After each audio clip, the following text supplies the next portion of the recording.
Welcome, curious minds, ready for another deep dive. Today, here on the Deep Dive, we're going to demystify a topic that's keeping many awake at night, while simultaneously sparking incredible new ideas. Artificial intelligence in the legal world. Have you heard whispers that AI is going to solve everything? Well, our exploration today, drawing from a truly thought-provoking article by Andre Medeiros of Advoco Brasil, is going to give you a significant reality check, and trust me, you're going to appreciate it. Yeah, exactly. The core issue here is often that very expectation, isn't it?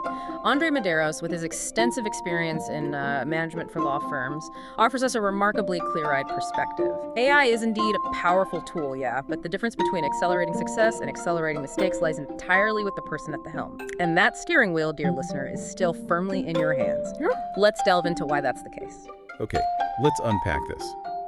Because we have a lot to unravel, or maybe a lot of code to decipher, in Andre's compelling text. Prepare to shift your legal mindset, or frankly, any mindset that deals with complex information, and discover that the future has indeed arrived, but it hasn't come to do all your work for you. At least, not all of it. The reality check, who is responsible, anyway. So, to kick things off, Andre Medeiros immediately delivers what he calls a reality check for anyone who might be, envisioning AI as some kind of magical solution to all of law's complexities. It's that common belief, isn't it? The idea that, AI will handle everything. I'll just switch on ChatGPT and it'll draft my petitions, appeals, manage my negotiation, and I'll just sit back, sip coffee, and watch the money roll in. A delightful fantasy, sure, but, well, fantasy nonetheless. Yes, and he's remarkably precise in this assessment. He really nails it. Andre Medeiros states unequivocally, AI will assist you in nearly everything. There's no denying the pervasive reach of this technology. It's everywhere. However, the crucial point, the absolute crux of the matter, is that you are the one who must guide this AI. It's the human, the lawyer, who remains firmly in command. The machine is an instrument of a very sophisticated tool, sure, but AI doesn't practice law. It doesn't assume legal responsibility, and crucially, it doesn't sign legal documents or petitions. This distinction is just fundamental to grasp. What AI delivers to you is basically a direct reflection, a mere image of your command, the quality of your input, the clarity of your instructions. It's, garbage in, garbage out, but with exponentially higher stakes in the legal profession. Right. And this is the part that truly hits home, because it exposes a raw nerve. Medeiros says, and I quote, "When the verdict arrives, only one name appears on the case file, yours. It's a cold shower, but an absolutely necessary one, wouldn't you agree? You won't see AI Lawyers LLC listed there, no way." And he drives the point home even further with this gem. If the AI makes a mistake, the judge isn't going to summon ChatGPT, they're going to summon you. And that, frankly, is the unvarnished truth. We cannot, under any circumstances, just delegate the core strategy, the very soul of our legal reasoning, to a machine. Because if your guidance is flawed, if the AI produces something erroneous and you fail to review it, well, there's simply nowhere to hide. The responsibility is yours, the fault is yours, and the summons is for you. The gravity of this ultimate responsibility has to stay front and center whenever we use these powerful tools. It would be just a catastrophic error to completely outsource your strategic thinking to AI. Absolutely. Couldn't agree more. The practical implication here is that AI, in essence, acts as a multiplier.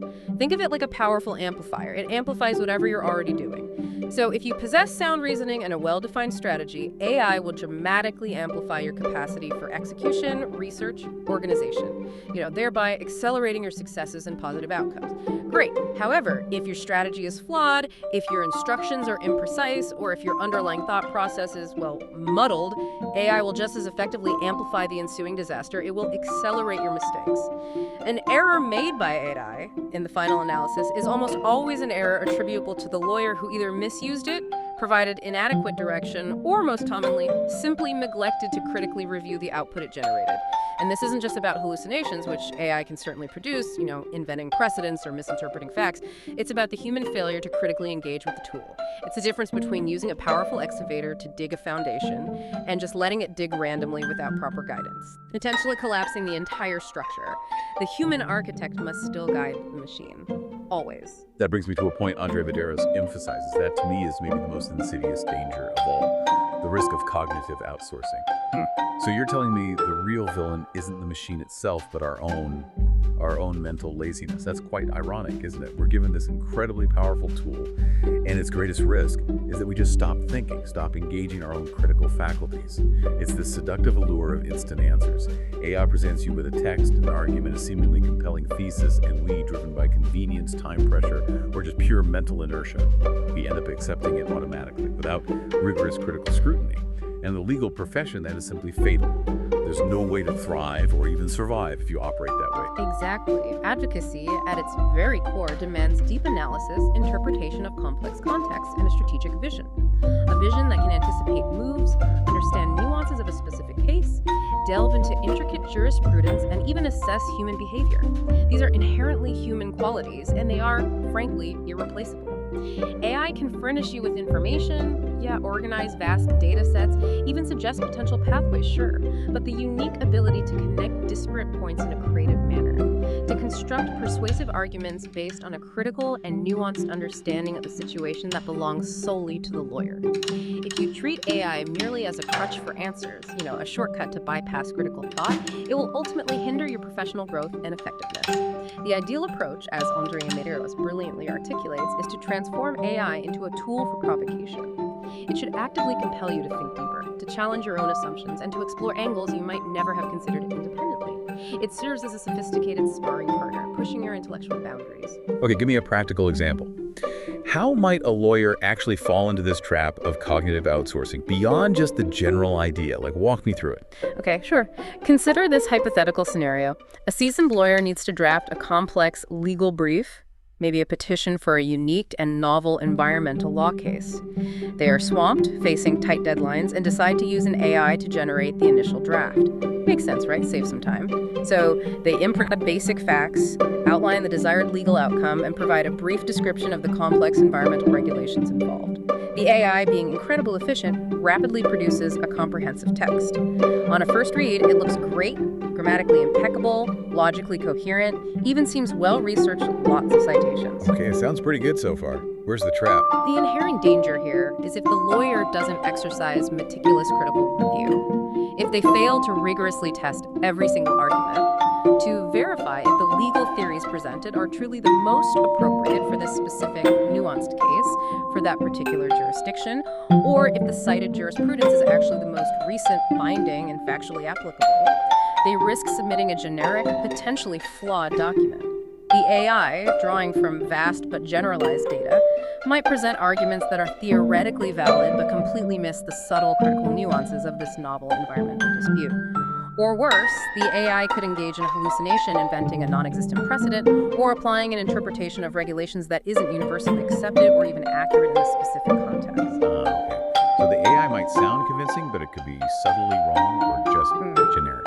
Exactly. And if the lawyer, due to an overloaded schedule, maybe overconfidence or simply mental fatigue, just copies and pastes this AI-generated content without that deep critical engagement, they are effectively outsourcing their strategic reasoning and their ultimate responsibility. The immediate consequence could be a weak argument, a fundamentally flawed legal theory, or even the unwitting adoption of an AI error that could lead to losing the case, missing procedural deadlines, or damaging their professional reputation. The machine just cannot discern the subtle spirit of the law or the specific political or judicial climate of a unique case. Only the critically thinking human lawyer can do that. The 4 transitions of the curator lawyer, from reactivity to strategy. Okay, so the message is clear. Don't just hand everything over to the machine. But also, don't stick your head in the sand and ignore AI. The idea, as Andrea Medeiros shows us, is about evolution, right? Becoming a strategic curator. It's like being the DJ of information, but a super intelligent DJ who knows exactly what to play, when to play it, and how to mix it all to create the perfect experience for your client and for the legal process itself. Tell me more about these transitions he outlines, because this is where things get really interesting. Absolutely. Andrea Medeiros introduces us to this powerful concept of the curator lawyer.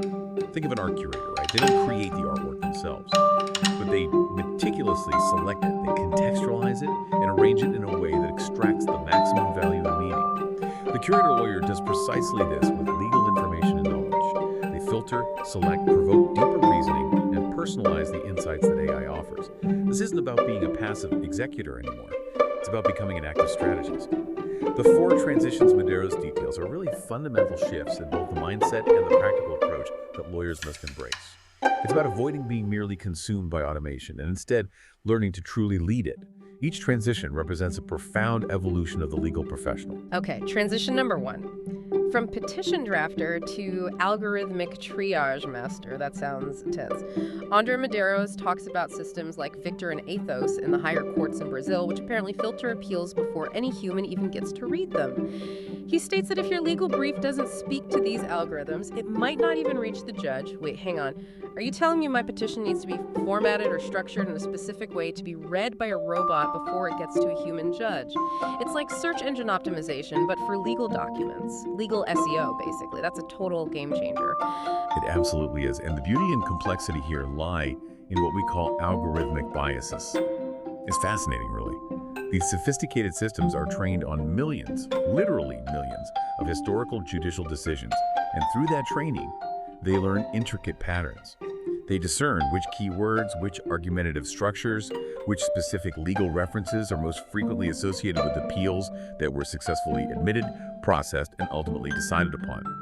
So if your petition doesn't employ this specific language or fails to align with these learned patterns, it runs a significant risk of being automatically deprioritized, maybe shunted to a slower queue, or even summarily dismissed before a human ever lays eyes on it.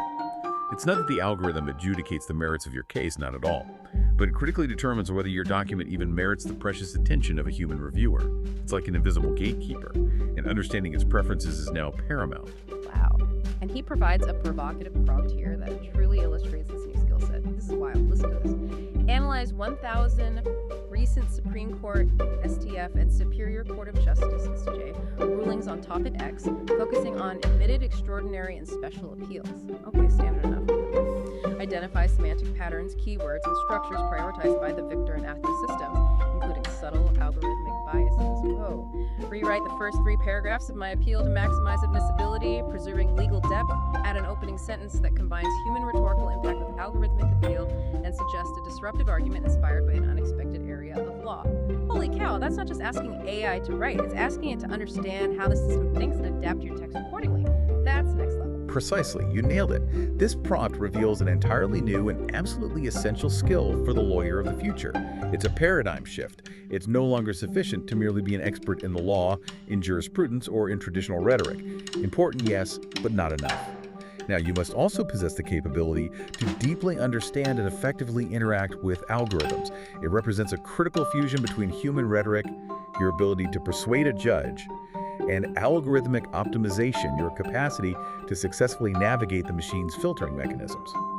The request to identify semantic patterns, keywords, structures prioritized, and even subtle algorithmic biases means the lawyer has to develop an intuitive grasp of how the AI is thinking, quote unquote, and what its preferences are, even if those are simply statistical patterns derived from its training data. It's about pattern recognition. And that last part, combining human impact with algorithmic appeal and suggesting a disruptive argument, that's just brilliant. It really is. Yeah. And the absolute pinnacle of this prompt, as you noted, is that demand for an opening sentence that combines human rhetorical impact with algorithmic appeal and suggests a disruptive argument inspired by an unexpected area of law. Unquote. This isn't just about efficiency, this is about mastery. It's the lawyer leveraging AI to transcend the obvious, to innovate, to craft something that is both powerfully persuasive for a human audience and perfectly optimized for machine gatekeepers, infused with a touch of creative genius that only the human mind can truly instigate and direct. It forces the lawyer to think like a data scientist, a linguist, and a legal strategist all at the same time. It's a demanding but potentially very rewarding new role. That's fascinating. It fundamentally alters the entire approach to drafting a legal brief, just completely changes the game. So, what about the second transition, from reactive defender to predictive negotiator? This also sounds really powerful. He mentioned systems like Horus that identify cases with a high potential for settlement even before a hearing. So we no longer just wait for the make or break moment of a conciliation hearing. We arrive knowing whether the case has a high chance of settlement or not. That's almost like having a legal crystal ball. It truly is, in a way. This is the application of data intelligence to negotiation, and it marks a significant paradigm shift, a really big one. Traditionally, negotiation often proceeded as a, reactive process. You'd sit down at the table, listen to the opposing party's offer, maybe posture a bit, and then formulate your response. With sophisticated systems like Horus, which meticulously analyze historical settlement data, party profiles, dispute types, even the track records of specific judges or court divisions, A lawyer can now enter negotiations armed with a statistical probability of settlement success before even sitting down. This empowers you to proactively anticipate the other party's likely moves, to prepare far more effective and data-driven proposals. And crucially, to approach the negotiation with a solid, evidence-based foundation to either bolster your position or to strategically make concessions. It transforms negotiation from an art based purely on intuition, gut feeling, into a science informed by robust data. And the prompt he provides for this is also incredible. My case involves a contractual dispute with facts X, Y, and Z. Okay, standard. Analyze historical settlement data from the Federal District Court, TJDFT, and the criteria of the Horace system to identify cases with a high probability of conciliation. Makes sense. Suggests 3 irresistible settlement proposals for the opposing party and the court, detailing values, timelines, and conditions aligned with objective good faith and recent jurisprudence. Irresistible proposals. Love it. Add behavioral economics reinforcements and create an opening paragraph that signals openness to settlement without weakening my position. Whoa, behavioral economics. We're talking about AI not just as a data reader, but as a strategic negotiation consultant, helping you understand the psychology behind the other side's decisions. Exactly. You see how deep this goes. This prompt goes far beyond merely suggesting monetary values. It's much more sophisticated. It instructs the AI to function as a strategic consultant, seamlessly integrating diverse fields of knowledge. First, it demands an analysis of historical data and Horace's criteria to pinpoint patterns of successful conciliation. That alone is a tremendous leap forward. But what Andre Medeiros crucially highlights, and what makes this truly revolutionary, is the inclusion of behavioral economics reinforcements. End quote. This underscores that a lawyer now needs to understand not only the law and the data, but also how people actually make decisions, recognizing cognitive biases, understanding framing effects, loss aversion, anchoring, all that stuff, and knowing how to frame a proposal to make it psychologically more appealing, even if the pure financial value isn't the absolute highest. So AI helps you play mental chess during negotiation. In a way, yes. Here, AI helps the lawyer become both a data strategist and a master of negotiation psychology. The request for an opening paragraph that signals openness to settlement without weakening my position is the rhetorical manifestation of this sophisticated strategy. It demonstrates that the lawyer uses AI not just to generate content, but to precisely sculpt communication to achieve a desired psychological effect. This is a tool that refines your power of persuasion and enhances your negotiating acumen in ways previously unimaginable, allowing you to influence outcomes before a single word is spoken in a traditional negotiation setting. It's really quite powerful. The last 2 transitions, critical thinking and legal DNA. We're well into our deep dive now, and we've already seen that AI isn't here to replace you, but maybe to transform you into a kind of legal superhero, or at least a lawyer with superpowers. And the next 2 transitions Andre Medeiros presents are even more intriguing. The third one is from task executor to reasoning curator, essentially using AI as a Socratic method. I love this one. It's AI becoming your rigorous, maybe even annoying professor, forcing you to think. No more just copy-pasting someone else's reasoning. Hallelujah. It's a truly powerful concept, yeah, precisely because it addresses one of AI's greatest potential pitfalls. The risk of, well, atrophying our intellectual capacities, letting our brains get lazy. Andre Medeiros wisely reminds us that ready-made answers, no matter how brilliant they might appear, if used uncritically, invariably lead to mental laziness. It's just human nature, perhaps. The core idea here is that AI should not provide you with the final answer. Instead, it should actively provoke you, compel you to think more deeply, and force you to rigorously question your own initial premises. It functions as a Socratic mentor. It doesn't just hand you the fish, it teaches you how to fish. And as an added bonus, it makes you question whether the fish you're aiming for is the right species, in the right river, for the right recipe. You see, the importance of asking the right questions, even the seemingly impossible ones, is absolutely critical here, as it pushes the boundaries of your established knowledge and forces creativity. And he provides another prompt that is absolutely chilling in its effectiveness. This one really makes you sweat. Listen, act as a Socratic legal mentor specialized in Brazilian law. My case is X. Okay. Instead of answers, formulate 15 progressive questions that test the solidity of my thesis from constitutional, legal, jurisprudential, ethical, economic, and sociocultural angles. Wow, comprehensive. Reveal hidden assumptions, consider human and algorithmic judgment biases, and cross-reference seemingly unrelated areas of law. Good grief. Include 3 questions impossible to answer with only obvious data, impossible questions. Finally, indicate which responses would strengthen my thesis and which reveal strategic fragility. Friend, That is a genuine trial by fire for any lawyer. That's intense. It is indeed a game-changing prompt, absolutely. The lawyer, in this scenario, functions as a profound thinker, leveraging AI to challenge their own foundational premises and dramatically expand their strategic vision. Instead of simply asking, what's the best legal thesis, they're essentially asking, help me rigorously dismantle my own thesis so I can rebuild it stronger, more resilient. It's about stress testing your own ideas. This prompt explicitly demands that the AI explore the thesis from a multitude of angles: constitutional, legal, jurisprudential, ethical, economic, sociocultural. This mandates a truly holistic analysis, one that would be incredibly time-consuming and often beyond the scope of what most lawyers could achieve independently within typical time constraints. It's just too much. And the bit about hidden assumptions and biases, that's key too, right? Oh, absolutely. Furthermore, the request to reveal hidden assumptions and consider human and algorithmic judgment biases demonstrates a profound sophistication in understanding how decisions are actually made, not just by people, but by the automated systems that now play a role in the legal process. We have to account for both. And the three questions impossible to answer with only obvious data are the ultimate challenge, really. They compel the lawyer to move beyond readily available information, to seek truly creative and innovative solutions, to think outside the box. Fundamentally, it's the lawyer engaging in intensive intellectual training, using AI as a super sparring partner to hone their reasoning skills rather than outsourcing them. It cultivates an unparalleled depth of critical thought. Okay, now for the last one, which feels the most futuristic. This is the part I find most sci-fi, but simultaneously the most fascinating. Teaching the machine to think like you. Like creating your legal voice, but turbocharged. Who would have thought we'd be talking about digital brain clubs? This is the fourth and final transition. From interpreter of laws to architect of decision systems, Andre Medeiros talks about training AI with your own legal DNA. What does that even mean? It represents the ultimate frontier of AI personalization, really. While most users interact with generic pre-trained AI models like GPT-4, whatever comes next, the true exponential power emerges when you transform that generic engine into a faithful extension of your own unique thought process, your distinct style, your specific argumentation patterns.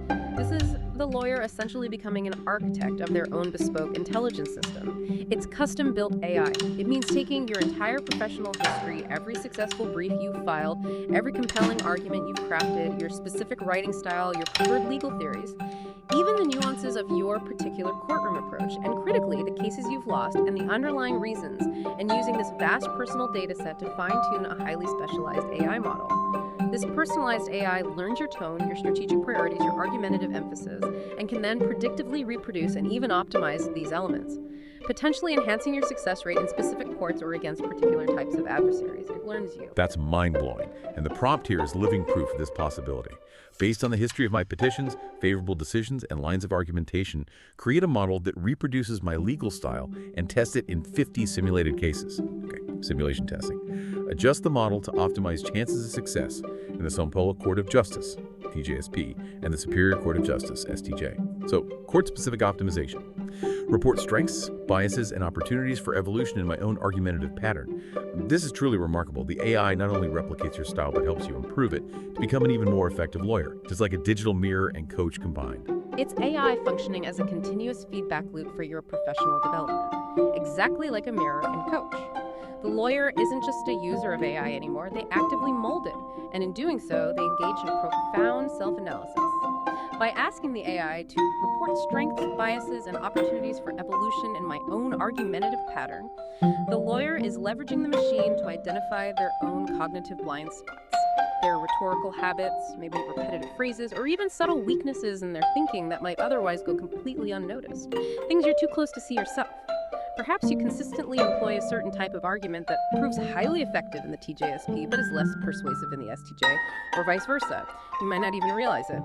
AI, with its capacity to process massive volumes of your personalized data, can pinpoint these patterns and furnish you with invaluable insights to meticulously refine your style and significantly augment your chances of success. It's akin to having a world-class personal coach who has intimately studied every single one of your professional moves and can provide precise, data-driven advice on how to perfect each one. The lawyer truly transforms into an architect of their own intelligence system, not merely a consumer of it. They refine their style, maximize their potential for success, and, most importantly, continuously evolve their own argumentation and logical framework in ways that were previously almost impossible. It's about constant improvement driven by data about yourself. The pillars of the curated lawyer and the AI leadership manifesto. So, okay, after delving into these 4 huge transformative shifts, it's pretty clear there's a common thread running through them, isn't there? A certain mindset. Andre Medeiros speaks of a defining pattern that unites these curator lawyers. What would you say is this foundational triad, this sort of holy trinity for the lawyer who truly masters AI? Yeah, he's very clear on this. Andre Medeiros outlines 3 indispensable pillars that unequivocally separate those who lead AI from those who are, well, led by it, or maybe even overwhelmed by it. The first is precise and strategic commands. It's not about typing just anything into the prompt box and hoping for the best. Not at all. It's the sophisticated art of asking the right questions in the right way. This means providing clear context, meticulously defining your objective for the AI, establishing explicit constraints, what not to do, and specifying the exact format and type of output you expect. What should it look like? Think of it as handing a highly detailed map to an explorer. The more precise and comprehensive that map, the higher the probability that they will reach your exact desired destination and bring back precisely what you requested. Generic prompts yield generic, often useless results. Precision is key. Right, so it's like, it's not enough to just ask AI to write a petition. That's useless. You have to say something much more detailed, like, draft an initial petition for a contested divorce case, focusing specifically on shared custody arrangements and the division of a partial community property regime for our client, Maria De Silva. Ensure you highlight that she has no common assets acquired during the marriage, but is requesting child support for her 2 minor children, ages 5 and 8. Base the arguments on the most recent jurisprudence from the São Paulo Court of Justice, specifically targeting precedents from the last 2 years involving similar cases where the respondent's spouse has a demonstrably high and variable income as a freelance consultant. Quote, the language should be formal yet empathetic, avoiding overly aggressive terminology. Include a concise 1-paragraph executive summary at the beginning, suitable for quick judicial review. Now, that is a precise command, that's what you mean. Exactly. That's a masterclass in prompting right there. That's the level of detail required. The second pillar is hybrid vision. As we've extensively discussed throughout this conversation, it's no longer sufficient to write exclusively for the human judge. That world is gone. You must cultivate a dual perspective. Your legal document absolutely must resonate with the algorithmic triage system first to even get through the gate. And then once it passes that initial digital hurdle, it must be compelling and persuasive for the human judge who eventually reads it. It's a complex and delicate dance between the cold logic of the machine keywords, structure, patterns, and the nuanced rhetoric of human persuasion. Empathy, storytelling, legal reasoning. It's about thinking in terms of, legal SEO, but imbuing it with the very soul of the law itself. You're optimizing for visibility and impact, knowing that your ultimate goal is human conviction. Delicate dance indeed. Okay, and what about the third pillar? The third is a capacity for anticipation. The curator lawyer leverages AI not merely to react to unfolding events, not just playing defense, but to actively create opportunities, to play offense. This means employing the tool to predict potential scenarios, to identify subtle weaknesses in the opposing party's arguments or positions before they even fully form, and to uncover novel settlement opportunities or innovative pathways to victory even before your adversary makes their first substantive move. It's strategic proactivity taken to its absolute maximum potential, using data as your guide. AI in this context transforms into a powerful crystal ball of sorts, albeit one that is rigorously fed by data and precisely interpreted by your human intelligence, to discern and act upon what it reveals. It helps you see around corners. These 3 pillars, precise command, hybrid vision, and strategic anticipation, form the definitive DNA of the lawyer who truly leads, rather than is led by, artificial intelligence. They are the hallmarks of modern legal mastery. That's a really clear framework. Precise command, hybrid vision, anticipation. Got it. And to cap all of this off, Andre Medeiros gifts us with a manifesto. It's almost like a creed or a set of commandments for the lawyer of the future. Let's go line by line, because this is something to print and tape to your office wall, seriously. First one, I command, it executes. Simple, powerful. Simple, yet profoundly direct, isn't it?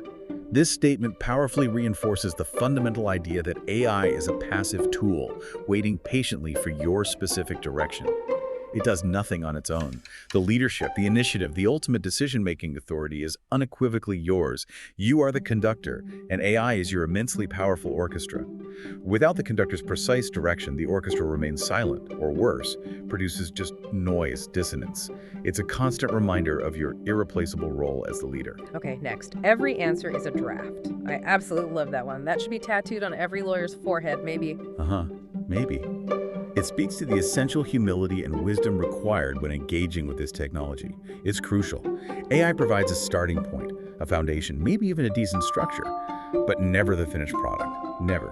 It functions as a powerful generator of ideas, structures, and foundational content. But the refinement, the meticulous revision, the fact-checking, the infusion of unique insight and legal soul, that is entirely your responsibility. To trust blindly is to invite significant professional risk. It's malpractice waiting to happen. That draft stage is where you imbue the work with your unique professional stamp, your judgment. Which leads perfectly to the next one. Revising is not optional. And it really shouldn't be for any professional work, should it? But especially here. Never optional. And with AI, this imperative becomes even more critical, if that's even possible. The potential for subtle errors is just too high. Errors can easily slip through. Incorrect information or fake citations might be subtly generated, or the nuanced context of your specific case could be fundamentally misinterpreted by the machine. Revision is your indispensable quality control mechanism and your ultimate safeguard against irresponsible delegation. It is the moment where you apply your professional seal of approval, ensuring accuracy, precision, adherence to legal standards, ethical obligations, everything. It's where your human judgment truly shines and proves its worth. Okay, fourth point. AI is only strategic if I am strategic first. Makes perfect sense. Yeah, this is a powerful distillation of the concept that AI doesn't create strategy out of thin air. It merely amplifies the strategy you already have. If you lack clarity regarding your objectives, if you haven't meticulously defined your strategic goals for the case or the negotiation, AI will only automate disorganization or magnify the flaws within a poorly conceived plan. It just makes you confused faster, maybe. It multiplies your inherent capacity, but only if you possess the clarity and foresight to know what precisely needs to be multiplied and in which direction. It's all about informed direction, not just pushing buttons for passive automation. And to conclude the manifesto on a high note, the machine is not my partner, it is my tool. That sums it all up beautifully. It really does.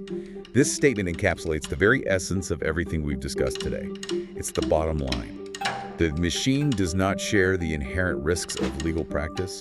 It doesn't bear the weight of ultimate responsibility before the court or the client, and it lacks the nuanced human vision, the intuition, the empathy, the ethical compass that truly define the legal profession. It is a sophisticated means to an end, and that end is determined, refined, and ultimately executed by you, the lawyer. It is not an equal partner in the enterprise, not even close, but rather a powerful instrument, meticulously crafted to serve your superior human intelligence and strategic direction. This distinction is paramount for maintaining integrity and effectiveness in the legal field. It's your tool. You're the boss. Beyond the tool, human mastery is irreducible. This brings me back to that central metaphor Andre Medeiros uses in his article, which I find absolutely brilliant, really paints a picture. AI is the most advanced chisel ever given to a craftsman of law, capable of rough-hewing raw material in seconds. Wow. A chisel. I love that image. It's like a legal Michelangelo getting a power tool. But okay, if AI is doing all the rough work, the heavy lifting, the rough hewing, what's left for the human lawyer to do? What's our job now? And then comes Andre's truly profound answer, the core of his argument, I think.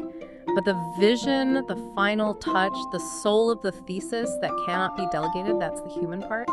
And he expands on this with an analogy that, for me, perfectly encapsulates what it means to be a lawyer in the age of AI. It's just fantastic. The machine can build the wall, but only the lawyer architect knows which brick to remove to make the entire structure of the adversary crumble. Oh, wow. What a powerful image. Goosebumps again. The lawyer ceases to be merely someone who knows the law and applies it, and transforms into a true architect of reasoning. It's not just about building your own case, it's about knowing exactly how to dismantle, how to deconstruct, how to destabilize the opposing argument.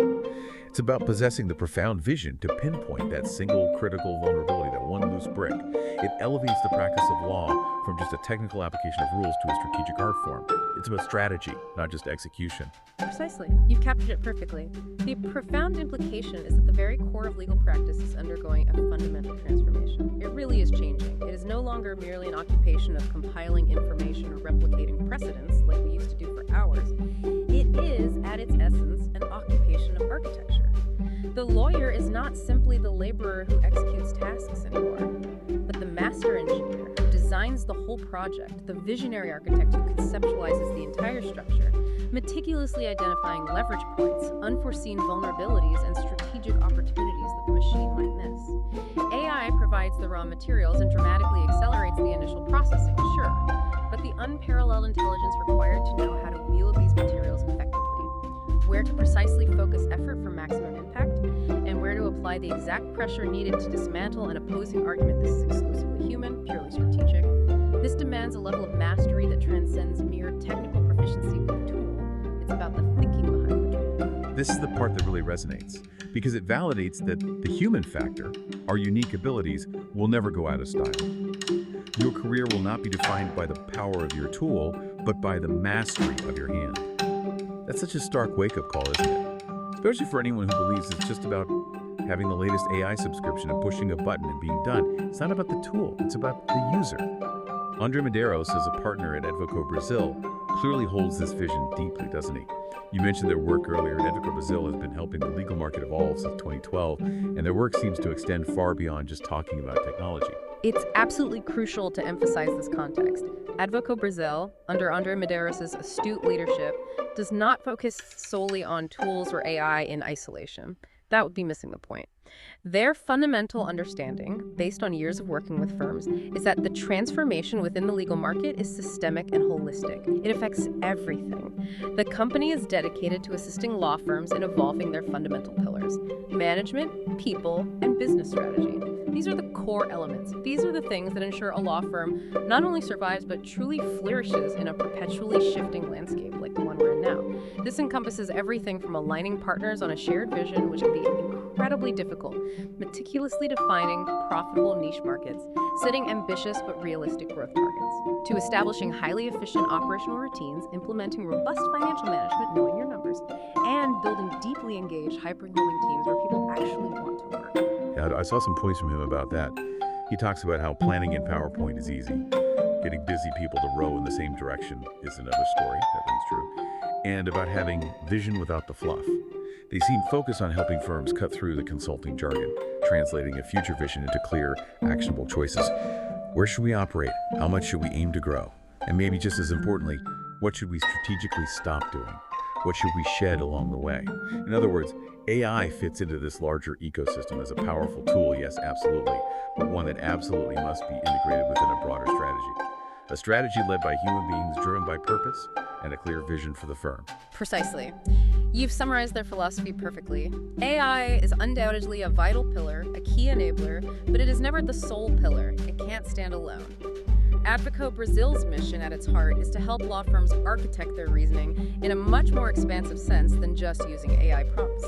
This involves proactively identifying market trends, developing highly effective, ethical legal marketing strategies, cultivating profound and lasting client relationships, which AI can help with but not replace, and above all, fostering a vibrant culture of continuous innovation where human leadership remains the paramount differentiator. That's the key.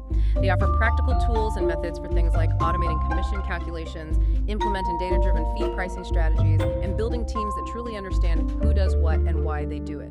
Clarity and alignment, it all intertwines seamlessly. The mastery of your hand that Andre Medeiros so passionately champions is ultimately the capacity to flawlessly integrate all these interconnected fronts: technology, management, people, finance, and strategy to construct a legal practice that is not only robust and sustainable, but inherently future-proof.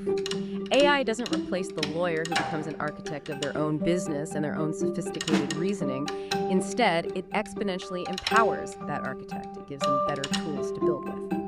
Outro. So, for you, our esteemed listener, the lingering question, the provocation that Andre Medeiros leaves us with is this: if AI is indeed the most advanced chisel ever created, what masterpiece are you meticulously crafting with it? What's your vision? And perhaps more importantly, are you genuinely in command of your creative and strategic processes, or are you, maybe subconsciously, allowing the tool to dictate the rhythm and direction of your work?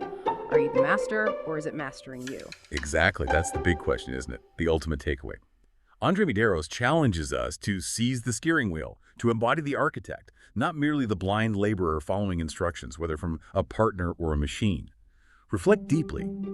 Which of those 4 transitions of the curator-lawyer best describes where you are today? Are you still primarily a petition drafter, or are you moving towards being an algorithmic triage master? Are you a reactive defender or becoming a predictive negotiator? Are you mostly a task executor, or are you consciously becoming a reasoning curator, using AI to challenge yourself? And are you just interpreting laws or starting to think like an architect of decision systems, maybe even training your own AI? And even more critically, which one do you aspire to be tomorrow? What's your next step in this evolution? Because in the final analysis, the machine is not our partner, it is our tool. And mastery, that unique human ability, well, that truly is all yours. We've reached the end of another deep dive, and we sincerely hope this conversation provokes some serious thought and maybe illuminated your path forward in this rapidly changing legal landscape. Stay tuned for more profound exploration into the most compelling and curious topics emerging around us. Until next time.